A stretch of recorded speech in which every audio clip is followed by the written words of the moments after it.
Alejandro entró en la casa exhausto, con el olor a grasa de fábrica aún impregnado en su traje. No esperaba nada más que el silencio habitual. Quizá Mariana ya dormida y Camila en la sala con uno de sus vinos caros. Pero cuando empujó la puerta principal y dio sus primeros pasos sobre el frío mármol, se le encogió el corazón. La escena que tenía ante él contrastaba con la vida lujosa que se había construido. Su hija de 6 años, arrodillada en el suelo, con lágrimas en los ojos, frotaba los pies de su madrastra con las manos desnudas. El contraste entre su cuerpo pequeño y frágil y la imagen de su esposa reclinada, sosteniendo una copa de vino como una reina aburrida, le revolvió el estómago. En ese momento, el tiempo pareció alargarse. Alejandro miró a Mariana y sintió algo que no había sentido en mucho tiempo. Una mezcla de culpa y conmoción. Sus ojitos estaban rojos, pero aún así intentó ocultar las lágrimas como si temiera molestarlo. Notó que su hija no se levantaba, no corría a abrazarlo como antes. Permanecía paralizada, atrapada por un miedo que él nunca supo que existía en casa. Se le cerró la garganta y solo pudo emitir un susurro ronco, llamándola por su nombre. Mariana levantó la cabeza lentamente, con los labios temblorosos, como esperando la reacción de su madrastra antes de atreverse a responderle a su padre. Alejandro se quedó inmóvil unos segundos, como si tuviera los pies pegados al suelo. Su mente buscaba a toda prisa una explicación rápida, algo lógico, porque era más fácil creer en un malentendido que aceptar que su hija estaba allí, arrodillada como una criada. Sentía el corazón latir con fuerza en su pecho, cada latido trayendo recuerdos de su difunta esposa, de la silenciosa promesa que había hecho de proteger a Mariana a toda costa. El problema era que con los años había cambiado esa promesa por reuniones, contratos y viajes. Ahora, ante el llanto reprimido de su hija, la culpa irrumpió como una sirena. Su mirada recorrió los detalles, sus deditos rojos de tanto frotarse, su cabello pegado a la frente por el sudor, el miedo grabado en cada gesto. Nada de esto parecía el resultado de un momento inocente. Era sufrimiento, y él lo sabía en el fondo, aunque intentara negarlo. Camila sintió el impacto y se levantó rápidamente, aún con la copa de vino en la mano, fingiendo sorpresa ante su presencia. Dejó escapar un suspiro exagerado, como ofendida por la sospecha que pudiera surgir. Dijo que Mariana había insistido en hacerse la ayudante, que quería aprender a ser útil y que como buena madrastra solo había accedido para no contradecirlo. Alejandro se quedó quieto, luchando contra la sensación de estar siendo manipulado. Conocía el tono ensayado de Camila, tan convincente en las fiestas, tan seductor en las cenas con empresarios. Pero ver a su hija incapaz de siquiera levantar la cabeza desmanteló cualquier narrativa. Aún así, dudó. Una parte de él quería creer que era solo una broma malinterpretada, porque asumir lo contrario sería admitir que había fracasado como padre. Mientras pensaba, notó que Mariana no abrió la boca para confirmar nada, solo aferró el osito de peluche contra su pecho, acurrucada, esperando a que alguien decidiera su destino en esa habitación sofocante. Alejandro respiró hondo, intentando convencerse de que Camila tenía razón, pero cada detalle sobre su hija era un puñetazo silencioso. Mariana no sonreía. Hacía mucho que no sonreía, pero él nunca se había dado cuenta hasta ese momento. Sus ojos evitaban los suyos, como si la hubieran entrenado para no buscar apoyo. Tenía un rasguño en el brazo izquierdo, reciente, apenas cicatrizado, y la piel que lo rodeaba parecía marcada, como si la hubieran tirado constantemente. Alejandro sentía que su mente gritaba con preguntas que no se atrevía a formular. ¿Era un descuido infantil o el resultado de algo más oscuro? La culpa lo carcomía. Se preguntó cuántas veces había pasado por delante de esa habitación y no había visto nada más allá de la pulida superficie, creyendo que el lujo era suficiente para proteger a su hija. Ahora, su silencio hablaba más fuerte que cualquier explicación ensayada. Camila, al percibir su vacilación, se acercó y le puso la mano en el hombro, fingiendo calma, intentando alejarlo de la escena. Pero Alejandro fijó su mirada en Mariana y notó algo que nunca antes había notado. Cada vez que su madrastra hacía un movimiento repentino, la niña se encogía de hombros, como esperando un impacto. Fue un gesto rápido, casi imperceptible, pero para un padre que observaba en ese momento sonó como un grito ahogado. No dijo nada, solo tragó saliva y apretó la mano con fuerza en el bolsillo. Por primera vez en mucho tiempo, dudó de la mujer que había elegido para compartir su vida. Por primera vez, se dio cuenta de que su hija no solo estaba triste por la ausencia de su madre, sino que tenía miedo de quién debería cuidarla. Esa noche, Alejandro apenas pudo dormir. Cada vez que cerraba los ojos, la imagen de Mariana arrodillada regresaba como una pesadilla. A la mañana siguiente, durante el desayuno, notó algo que nunca antes había notado. Su hija apenas comía. Picaba algo del plato, tomaba 1 o 2 cucharadas y luego dejaba rápidamente los cubiertos. Intentó conversar, pero la niña simplemente asintió, con la boca cerrada y la mirada baja. Cuando Camila entró en la cocina, Mariana enderezó los hombros y contuvo la respiración, como si la mera presencia de su madrastra fuera suficiente para robarle el poco apetito que tenía. Alejandro fingió leer el periódico, pero cada movimiento de su hija era observado con mayor atención. Ahí comenzó a darse cuenta de que su miedo no era un incidente aislado. Estaba arraigado en su rutina. En los días siguientes, las señales se multiplicaron. Una vez, Alejandro encontró a su hija llorando suavemente tras la puerta de su habitación, con su osito de peluche pegado a la cara, intentando ahogar sus sollozos. En otra ocasión, mientras la ayudaba a ponerse el abrigo, vio marcas moradas en sus brazos que ella intentaba disimular, diciendo que se había caído en el colegio.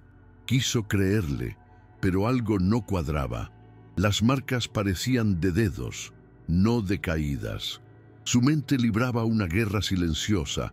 Una parte gritaba por confrontar a Camila, por sacarle la verdad, por proteger a su hija de inmediato.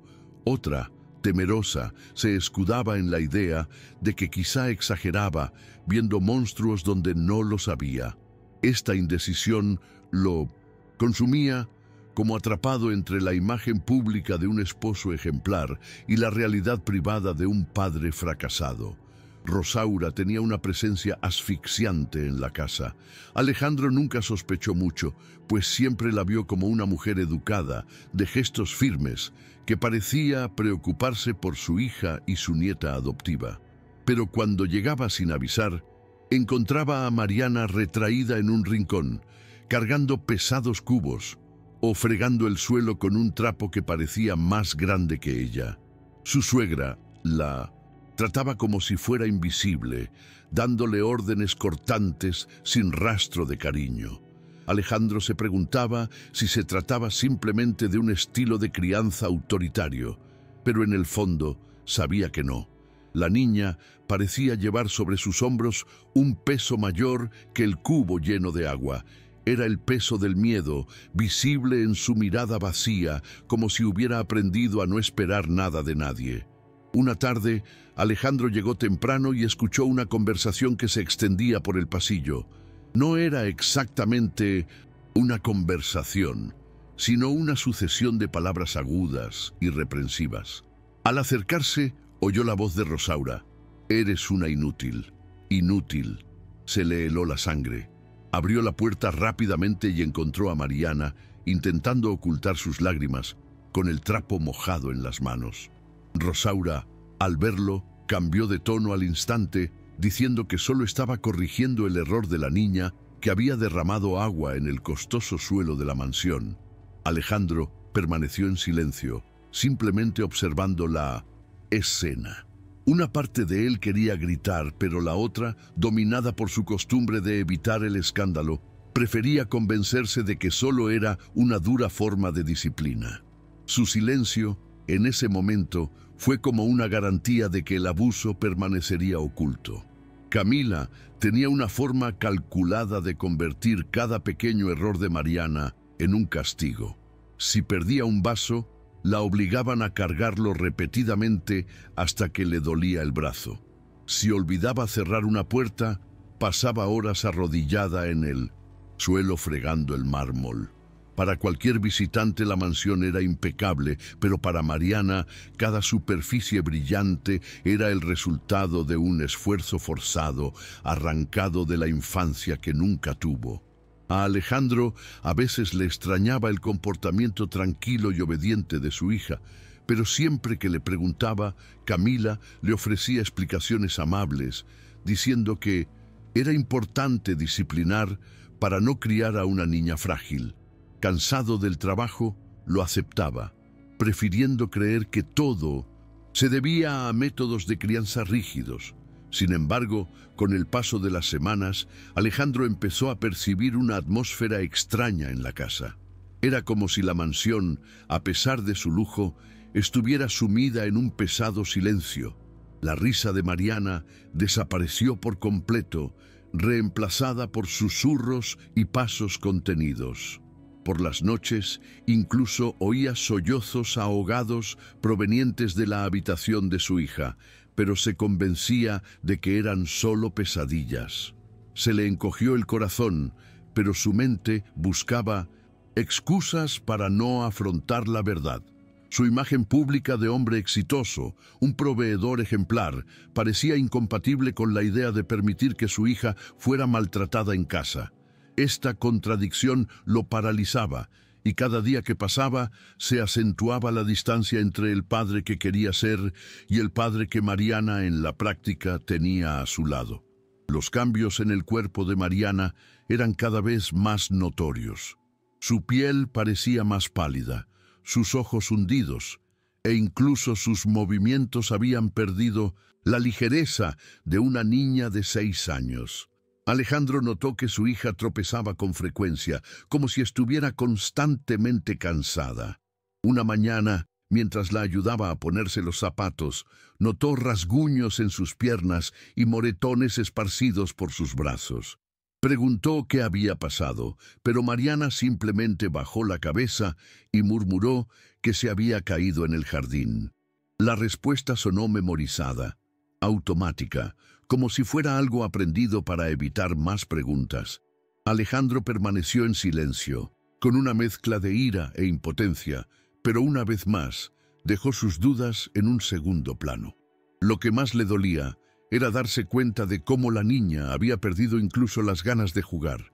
Antes, incluso sola, pasaba horas inventando historias con su osito de peluche, hablando con sus muñecas e inventando mundos imaginarios. Ahora, Alejandro la encontraba tranquila en su habitación, tumbada de lado, abrazando el juguete como si fuera su única protección. Notó que su hija lo miraba con extrañeza, como si quisiera pedir ayuda, pero al mismo tiempo no creyera que la responderían. El empresario, que se enfrentaba sin miedo a políticos y rivales, se sentía frágil ante la mirada de su propia hija.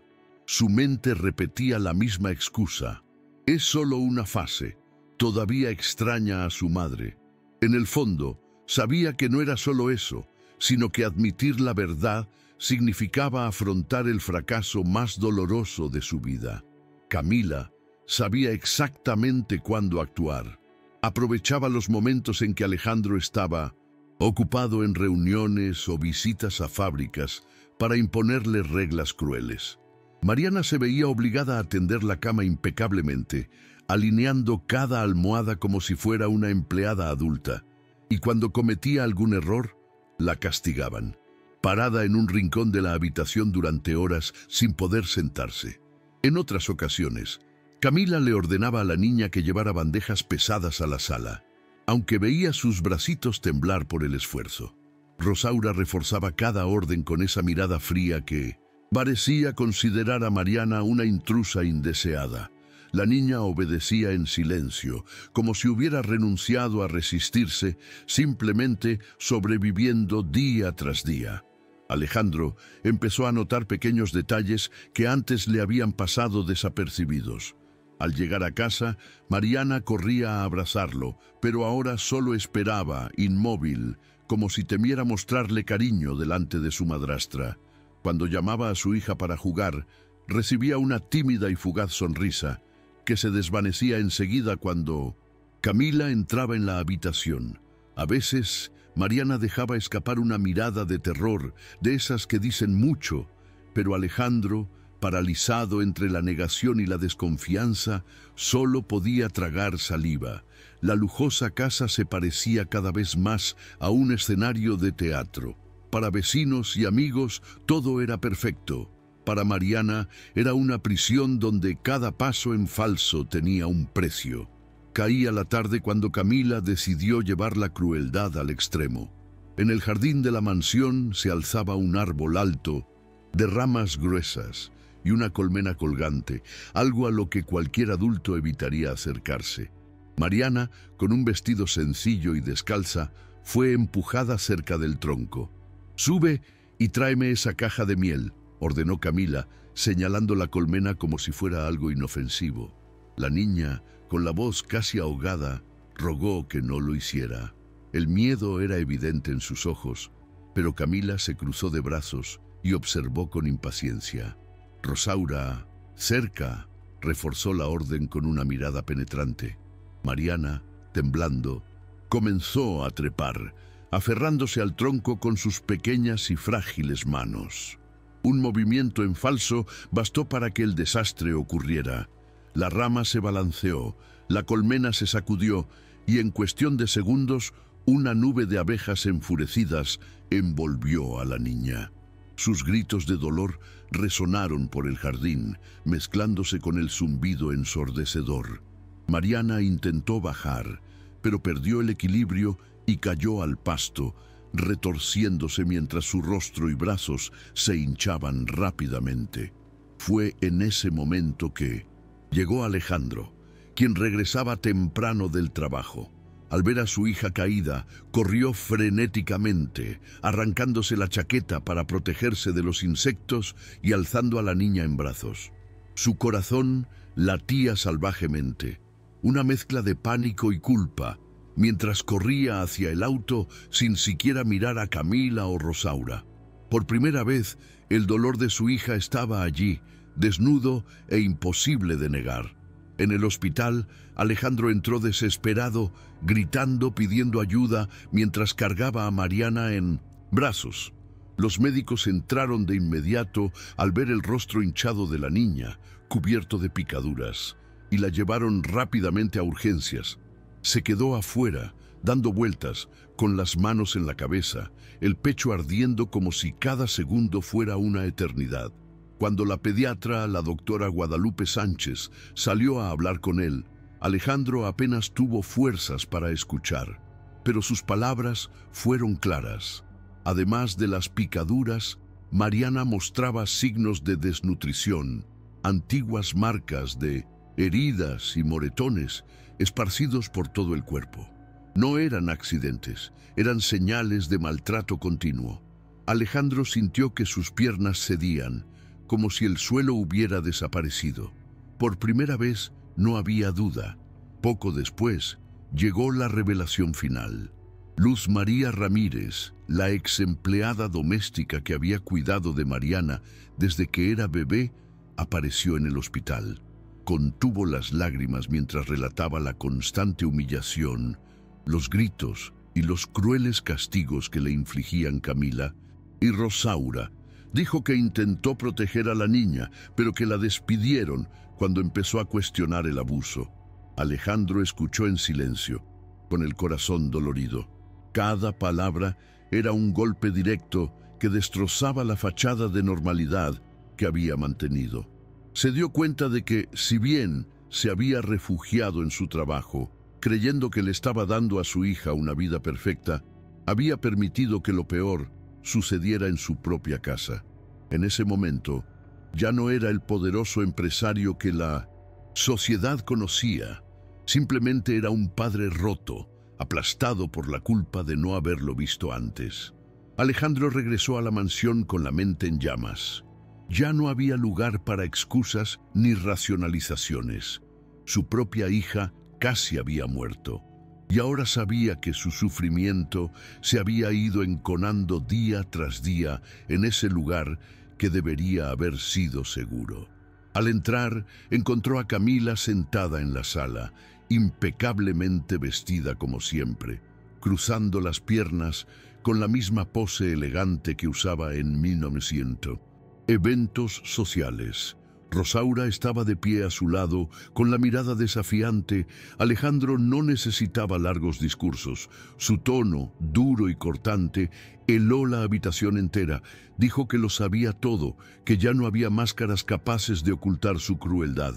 Le temblaban las manos, no de miedo, sino de rabia y arrepentimiento. Por primera vez, los miró directamente como enemigos, no como parte de su familia. Camila intentó reaccionar, fingiendo sorpresa, jurando que era víctima de una intriga y que todo eran meras invenciones. Rosaura, más agresiva, replicó que Alejandro estaba siendo manipulado por chismes de empleados, pero nada de eso importaba ya. El rostro de su hija, hinchado y lleno de cicatrices, seguía grabado en su mente. Alejandro señaló la puerta y afirmó con firmeza que ya no había espacio para ninguno de los dos en esa casa. La discusión fue breve, sin margen de negociación. Con la voz ahogada por la ira, los echó, ordenándoles que empacaran sus cosas y desaparecieran para siempre. El silencio que siguió al cierre de la puerta fue diferente a cualquier otro anterior.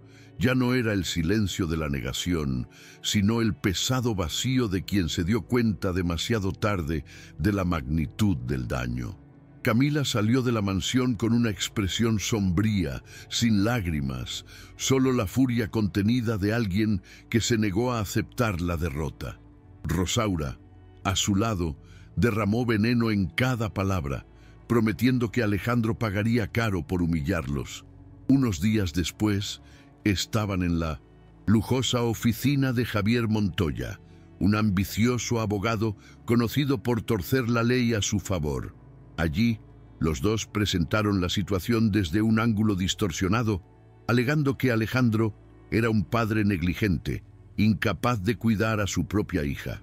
Montoya vio una oportunidad de oro, no solo dinero, sino la oportunidad de desestabilizar a uno de los empresarios más influyentes del país. Juntos, comenzaron a idear un plan que apuntaba no solo a apoderarse de parte de la fortuna, sino también a golpear a Alejandro en su punto más vulnerable, Mariana. Mientras tanto, Alejandro respiraba por primera vez en semanas, sintiendo que había recuperado el control de la casa. Su máxima prioridad era la recuperación de Mariana, quien seguía en el hospital bajo observación. Pasaba horas junto a su cama, sosteniendo su pequeña mano, rezando en silencio para que su hija encontrara la fuerza para levantarse. El trabajo, antes innegociable, pasó a un segundo plano. Alejandro se encontró dispuesto a renunciar a reuniones, contratos y cualquier cosa que pudiera mantenerlo alejado. Sin embargo, no tenía idea de que, fuera de los muros del hospital, se tramaba fríamente una venganza. Para él, la pesadilla había terminado con la partida de Camila y Rosaura. Poco sabía que esto era solo el comienzo de una batalla aún más cruel. Los días en el hospital fueron una mezcla de angustia y esperanza. Alejandro dormía en un sillón incómodo junto a la cama, despertándose con cada gemido de su hija. Mariana, aún frágil, mostró leves signos de mejoría. Abrió los ojos al tercer día, sonrió tímidamente al ver a su padre dormitando a su lado y poco a poco empezó a aceptar cucharadas de sopa de la enfermera.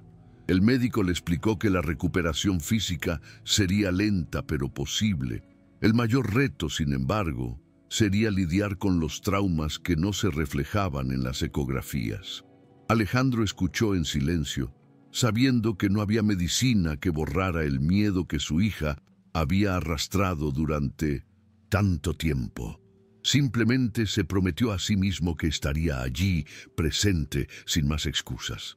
Cuando finalmente le dieron de alta, Mariana regresó a la mansión en Polanco. Alejandro había dado órdenes de cambiarlo todo. Quitó los muebles que le recordaban a Camila, abrió las cortinas para que entrara la luz e incluso decoró la habitación de su hija con colores suaves, juguetes nuevos y libros infantiles. Quería que se sintiera segura, rodeada de cariño, aunque permaneciera en silencio la mayor parte del tiempo. Por primera vez en meses, creyó que la vida podía volver a la normalidad. Recorrió los pasillos de la casa con una sensación de logro, convencida de que lo peor había pasado. Sin embargo, poco sabía que afuera, en la oscuridad de la Ciudad de México, los ojos de la venganza permanecían vigilantes, esperando el momento adecuado para atacar. En sus primeros días en casa, Mariana recorría los pasillos como si explorara un territorio nuevo. Le resultaba extraña la ausencia de voces ásperas, órdenes y castigos. Pasaba horas abrazada a su osito de peluche, pero ahora de vez en cuando se permitía jugar con los juguetes nuevos que su padre le había comprado. Todavía era tímida, aún le daba miedo hablar en voz alta, pero el simple hecho de poder dormir sin sollozar ya era una victoria.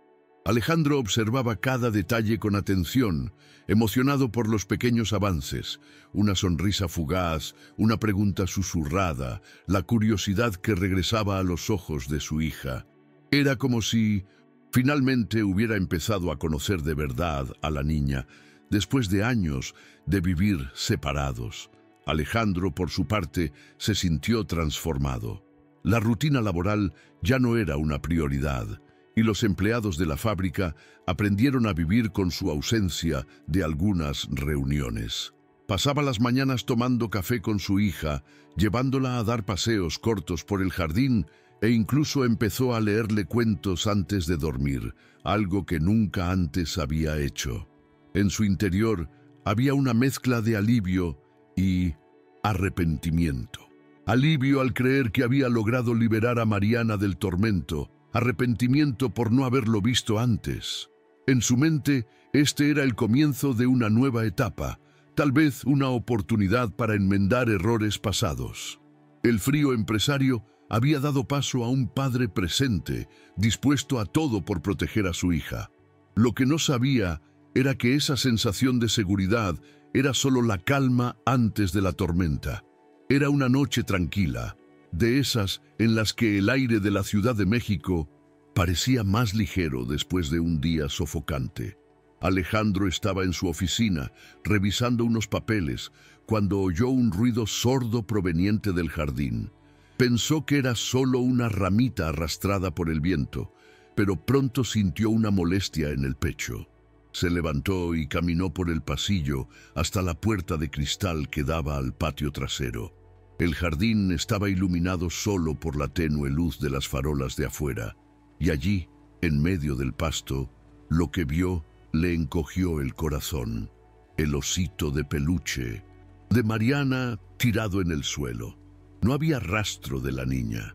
El silencio que antes le había parecido normal, ahora tenía un peso insoportable. Alejandro corrió por el patio, gritando el nombre de su hija, pero solo encontró el vacío de la noche. El teléfono sonó unos minutos después, interrumpiendo la búsqueda desesperada. Alejandro contestó con voz temblorosa y al otro lado escuchó lo que parecía veneno emanando de sus palabras. Era Camila. Su tono tranquilo contrastaba con el caos interior. Dijo que Mariana estaba a salvo, pero que él dependía. La condición era clara: transferir los bienes de Herrera Automotriz o no volvería a ver a su hija. Alejandro sintió que le hervía la sangre, que todo su cuerpo temblaba de rabia y desesperación. Intentó responder, pero se le quebró la voz. La llamada terminó en un silencio gélido, dejándolo solo en el oscuro jardín, con el osito de peluche de su hija apretado contra el pecho como único rastro de ella. Alejandro apenas podía respirar después de la llamada. Caminaba de un lado a otro por la habitación, con las manos en la cabeza, sintiendo como si el suelo se hubiera desvanecido. Por primera vez en su vida, todo su dinero, poder y contactos eran inútiles. Su único pensamiento era encontrar a Mariana, pasara lo que pasara. Con dedos temblorosos, llamó a la policía, con la voz casi quebrada al denunciar el secuestro. Su orgullo de empresario influyente ya no importaba. Suplicaba ayuda como un padre que solo quisiera recuperar a su hija. La culpa lo invadía. No era solo el miedo a la pérdida, sino la certeza de haber permitido que el peligro entrara en su hogar mucho antes de esa noche. Poco después, sonó el timbre y entró el comandante Esteban Morales, acompañado de un equipo especializado en secuestros. Morales era un hombre de mediana edad, de mirada firme y expresión de experiencia.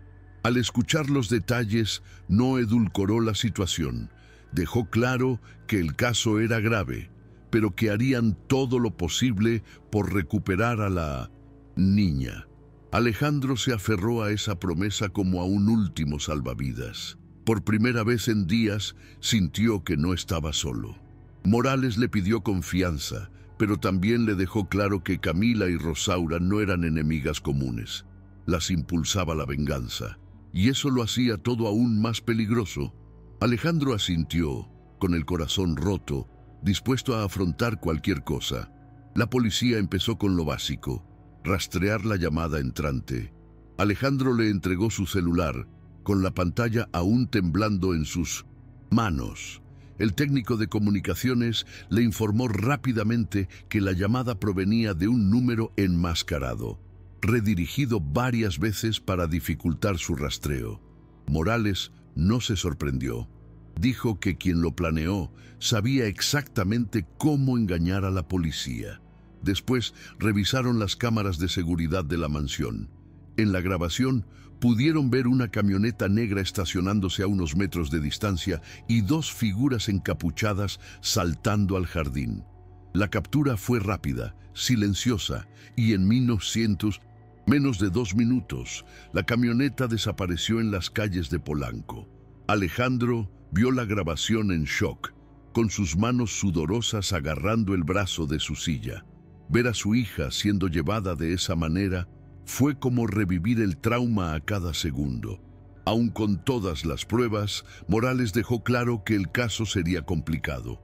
La Ciudad de México era enorme, y esconder a una niña allí no requería mucho esfuerzo para alguien con un plan. Alejandro sintió que una sensación de impotencia crecía en su pecho. ¿De qué servía ser dueño de fábricas, tener influencia en salones y columnas de sociedad, si en ese momento no podía proteger lo que más le importaba? Seguía cada movimiento del equipo policial, pero la ansiedad consumía cualquier atisbo de racionalidad. El reloj parecía correr a toda velocidad, y cada hora lejos de Mariana era una tortura. La única certeza que tenía era que no descansaría hasta recuperarla, aunque tuviera que enfrentarse al infierno. La segunda llamada llegó de madrugada, cuando Alejandro apenas había logrado cerrar los ojos. El teléfono vibró y contestó de inmediato, con la ingenua esperanza de oír la voz de su hija. Al otro lado, Camila estaba de nuevo, fría como si hablara de negocios y no de una vida en peligro. Describió detalles crueles. Dijo que Mariana lloraba por su padre, que ya estaba cansada y que solo terminaría si Alejandro firmaba los documentos de transferencia de la empresa. Con cada palabra sentía que se le rompía el corazón, imaginando a su hija sola, asustada, rodeada de gente que la odiaba. Morales escuchó la llamada a su lado y le hizo señas para que mantuviera la calma, intentando extraer información del tono y el fondo del audio, pero Alejandro apenas pudo contener las ganas de gritar. Tras terminar la llamada, Alejandro se sentó en el borde de la cama, con la cara entre las manos, intentando no desplomarse. Su orgullo de empresario, su imagen de hombre de hierro, todo parecía fútil ante esta realidad. Se sentía como en una prisión invisible. Por un lado, los secuestradores exigiéndole la herencia de su vida. Por el otro, la policía instándole a paciencia y estrategia. Paciencia, sin embargo, era lo que le faltaba. Cada minuto era una tortura, como si traicionara a su propia hija al no actuar de inmediato. El peso de la culpa lo aplastaba y su mente repetía una y otra vez: si lo hubiera visto antes, nada de esto habría pasado. El hombre acostumbrado a negociar millones ahora se encontraba de rodillas, suplicando solo por la vida de su hija. Morales reunió al equipo en la sala de la mansión y trazó una estrategia clara: prolongar el contacto con los secuestradores, ganar tiempo y obligarlos a cometer errores. Instaló escuchas telefónicas, reforzó la seguridad alrededor de la casa y asignó agentes para vigilar cualquier actividad sospechosa en las calles cercanas. Le explicó a Alejandro que ceder de inmediato podría significar perder a Mariana para siempre, porque la gente impulsada por la venganza nunca cumple su palabra. El plan era arriesgado, pero era la única manera de intentar rescatarla con vida sin renunciar a todo lo que Alejandro había construido. Escuchó en silencio, con los puños apretados y la mirada fija en el suelo. La lógica tenía sentido, pero su corazón gritaba de desesperación. Confiar en la policía era como andar sobre hielo delgado. Alejandro nunca se había sentido tan impotente. Estaba acostumbrado a controlarlo todo, a dictar reglas en las reuniones y a decidir el destino con una firma. Ahora dependía por completo de hombres armados y dispositivos electrónicos, mientras la vida de su hija pendía de un hilo. Morales percibió su angustia y dijo que comprendía el dolor, pero que la prisa era el enemigo. Alejandro quería creer, pero cada segundo sin Mariana era una tortura. Por las noches, sentado solo en su habitación, acariciaba el osito de peluche que había encontrado en el jardín, imaginando a su hija asustada en algún lugar desconocido. Era como si el tiempo se hubiera convertido en su enemigo, y con cada tic-tac del reloj, la esperanza se desvanecía un poco más. 2 días después del secuestro, una noticia trajo un rayo de esperanza. El equipo de inteligencia policial encontró la camioneta negra que se había llevado a Mariana en una de las cámaras de tráfico de la Ciudad de México. La imagen no era nítida, pero mostraba el vehículo dirigiéndose hacia una zona industrial abandonada en las afueras. Morales reunió las pruebas y explicó que esta podría ser la primera pista real para localizar a la cautiva. Alejandro se inclinó sobre la mesa, con la mirada fija en la pantalla de la computadora, como si pudiera atravesar el monitor y arrebatarle a su hija. Su corazón se aceleró, una mezcla de esperanza y miedo por lo que podría encontrar al final de esa ruta. Morales ordenó a un equipo que siguiera discretamente el rastro del vehículo. Alejandro insistió en acompañarlo, pero lo convencieron de esperar para no interrumpir la operación. La ansiedad era casi insoportable. Recorrió la mansión de un lado a otro, teléfono en mano, esperando alguna novedad. Cuando finalmente recibió la llamada del comandante confirmando que habían localizado una bodega sospechosa, sintió un temblor en todo su cuerpo. Por primera vez desde el secuestro, no solo reaccionaba al dolor, había una posibilidad real de rescatar a Mariana. Pero junto con la esperanza llegó un miedo asfixiante. ¿Y si era demasiado tarde?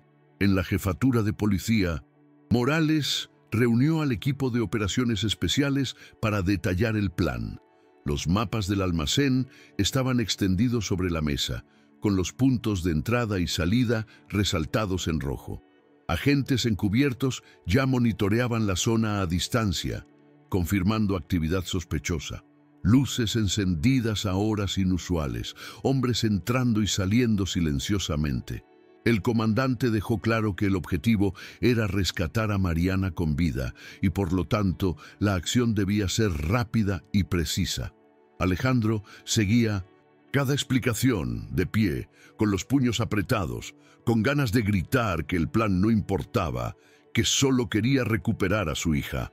Morales le instó firmemente a confiar en él. Esto no era un negocio, era una vida, y debían actuar con serenidad. De vuelta en la mansión, Alejandro se vio obligado a esperar. El reloj parecía burlarse de él, marcando cada minuto como una eternidad. Sentado en la sala, con el móvil en la mano, imaginó todos los escenarios posibles, algunos con finales felices, otros que le rompían el pecho. Con cada sirena lejana, su cuerpo temblaba. La sensación de impotencia era devastadora. Siempre acostumbrado a resolverlo todo con dinero y poder, ahora no podía hacer más que esperar. Mariana estaba en algún lugar oscuro, asustada, tal vez llamándolo, y él no estaba allí. El peso de esta ausencia era insoportable, y por primera vez Alejandro lloró solo, sin testigos, sin su máscara de Iron Man. A la mañana siguiente comenzó el operativo. El almacén estaba en 1900. Silencio, rodeado por la oscuridad de la zona industrial. El equipo de operaciones especiales avanzaba en absoluto silencio, comunicándose solo por gestos. Al forzar la puerta lateral, el eco metálico atravesó la noche. Dentro, el olor a moho y gasolina delataba el abandono del lugar. Hombres armados reaccionaron, pero fueron rápidamente reprimidos. Los agentes se dispersaron hasta encontrar una pequeña habitación cerrada con candado. El corazón de Morales se aceleró. Allí podrían estar reteniendo a la niña. De un golpe, el candado se rompió y la puerta se abrió, revelando lo que Alejandro más temía y deseaba. Dentro de la habitación, sobre un colchón delgado y sucio, yacía Mariana. Sus ojos se abrieron de par en par bajo la luz de la linterna, y su primer impulso fue abrazar al viejo osito de peluche que aún sostenía contra su pecho. Estaba pálida, visiblemente asustada, pero respiraba. Cuando los agentes la llamaron por su nombre, tardó unos segundos en creer que era real. Luego, con una voz débil, respondió en voz baja: el rescate había sido un éxito. Afuera, Morales comunicó por radio que la niña estaba viva y a salvo. Alejandro, al recibir la noticia, cayó de rodillas en la sala de la mansión, con las manos sobre el rostro, dejando que las lágrimas fluyeran sin cesar. Por primera vez en mucho tiempo, lloró no solo de dolor, sino también de alivio. En el hospital, el equipo médico acudió rápidamente a Mariana en cuanto llegó. Su cuerpo estaba débil, con claros signos de deshidratación y heridas leves por el cautiverio. Pero a pesar de todo, el diagnóstico la alivió. Estaba fuera de peligro inmediato. Mientras las enfermeras la examinaban, Alejandro caminaba de un lado a otro por el pasillo, incapaz de quedarse quieto. Cada segundo parecía interminable, hasta que finalmente lo llamaron. Al abrir la puerta, vio a su hija tendida allí, con los ojos cansados, pero abiertos, y por un instante, el mundo entero se detuvo. Mariana extendió su frágil mano y Alejandro se acercó rápidamente, sosteniéndola como si no fuera a soltarla jamás. Las lágrimas fluían sin control, y él no intentó ocultarlas. Por primera vez, la niña no parecía tener miedo de expresar sus sentimientos. Lloró también, abrazando a su padre con todas sus fuerzas. El silencio que antes reinaba entre ellos dio paso a un llanto compartido, lleno de dolor, pero también de una sensación de reencuentro. Allí, en aquella sencilla habitación de hospital, Alejandro comprendió que la herencia más importante no era su fábrica ni los millones que había acumulado, sino la oportunidad de empezar de cero con su hija. El caso dominó los periódicos y programas de televisión en cuestión de días. Los titulares mostraban fotos de Alejandro saliendo del hospital con su hija en brazos, acompañado por la policía. Los detalles del secuestro y, sobre todo, del maltrato a Mariana se difundieron rápidamente, conmocionando a todo el país. La gente no podía creer que, tras las rejas de hierro de una mansión de Polanco, una niña hubiera sido sometida a tanto sufrimiento. La historia se convirtió en un símbolo de lo que nadie quería admitir, que ni el dinero ni el lujo garantizaban protección. Los nombres de Camila y Rosaura se convirtieron en sinónimo de crueldad, y el abogado Javier Montoya se ganó la reputación de cómplice de una trama perversa. Alejandro, quien durante años había sido retratado como el hombre de hierro de la industria automotriz, vio su imagen cambiar. Ya no era solo el magnate distante y calculador. Ahora era el padre que casi pierde a su hija, que lloraba frente a las cámaras sin importarle el qué dirán. Su vulnerabilidad conmovió a la sociedad de una manera inesperada. La gente común expresó su solidaridad enviando cartas y regalos a Mariana, deseándole fuerza y recuperación. Por primera vez en mucho tiempo, Alejandro ya no se preocupaba por contratos ni accionistas. Su única preocupación era reconstruir la vida de su hija, y en cada entrevista lo dejaba claro: mi mayor activo es Mariana, lo demás no importa. Los médicos recomendaron que Mariana comenzara terapia psicológica de inmediato. Las primeras sesiones fueron duras. La niña apenas hablaba, respondía solo con asentimientos y miradas de sospecha. Cualquier ruido fuerte la encogía, como si esperara una reprimenda o un castigo. Alejandro, sentado cerca, sufría en silencio. Quería aliviar el dolor de su hija con sus propias manos, pero el terapeuta le había enseñado que el camino sería lento. No tenía sentido apresurarse. Se necesitaba paciencia, constancia y mucho más que regalos o lujos. Presencia verdadera, algo que él mismo admitió no haber ofrecido nunca antes.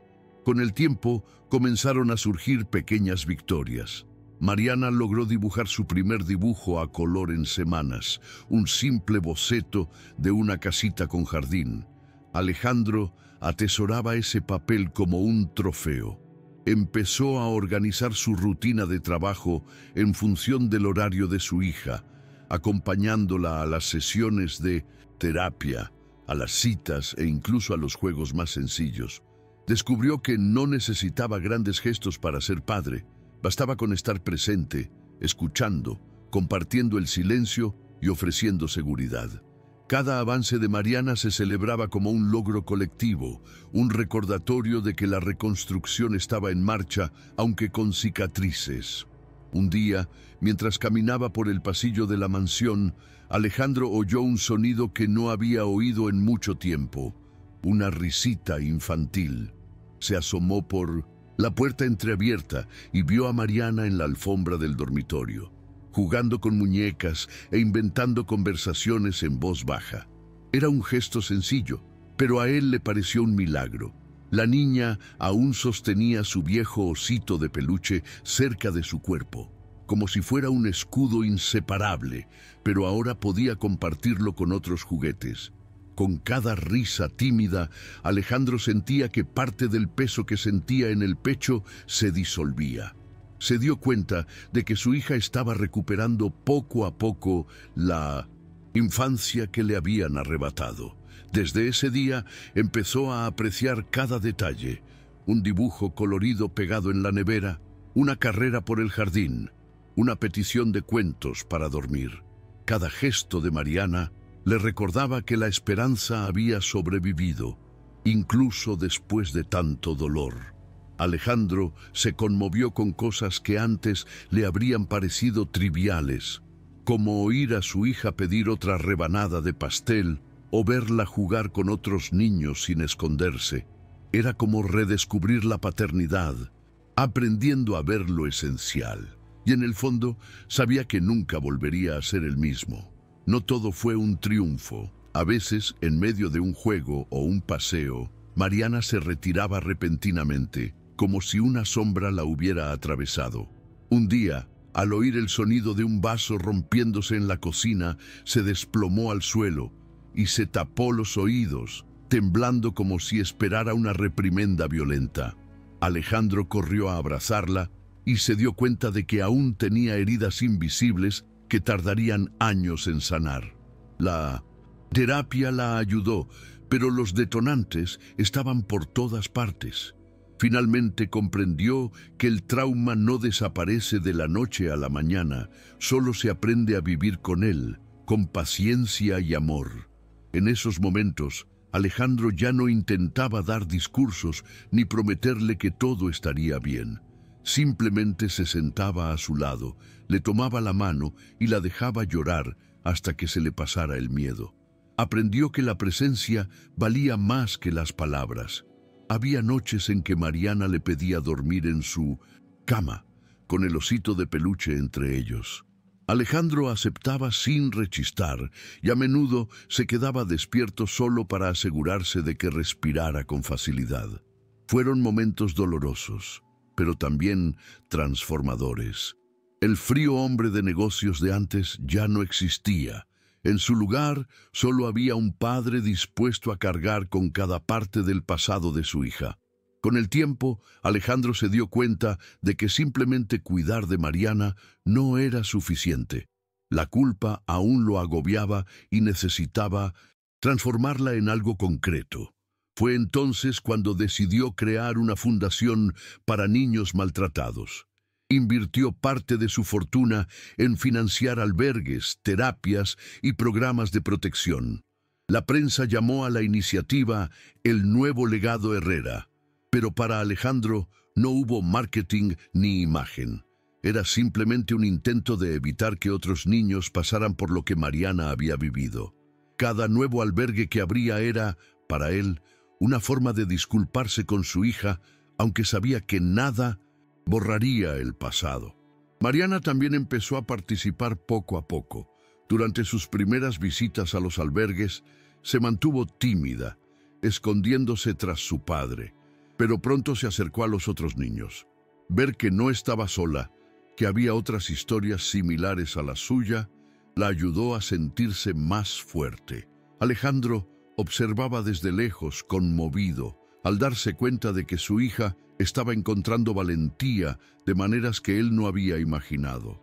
El trabajo de la fundación no solo salvó vidas, sino que también creó un espacio para que Mariana se reconstruyera fuera de los muros de su propio dolor. Y juntos comenzaron a transformar el sufrimiento en esperanza. La vida nunca volvió a ser como antes, y quizá no debería haberlo sido. La mansión Polanco ya no parecía tan grandiosa, sino un lugar que guardaba recuerdos pesados.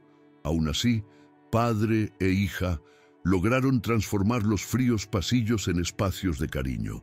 Cenaban juntos en la cocina, veían películas en la sala y paseaban sin miedo por el jardín.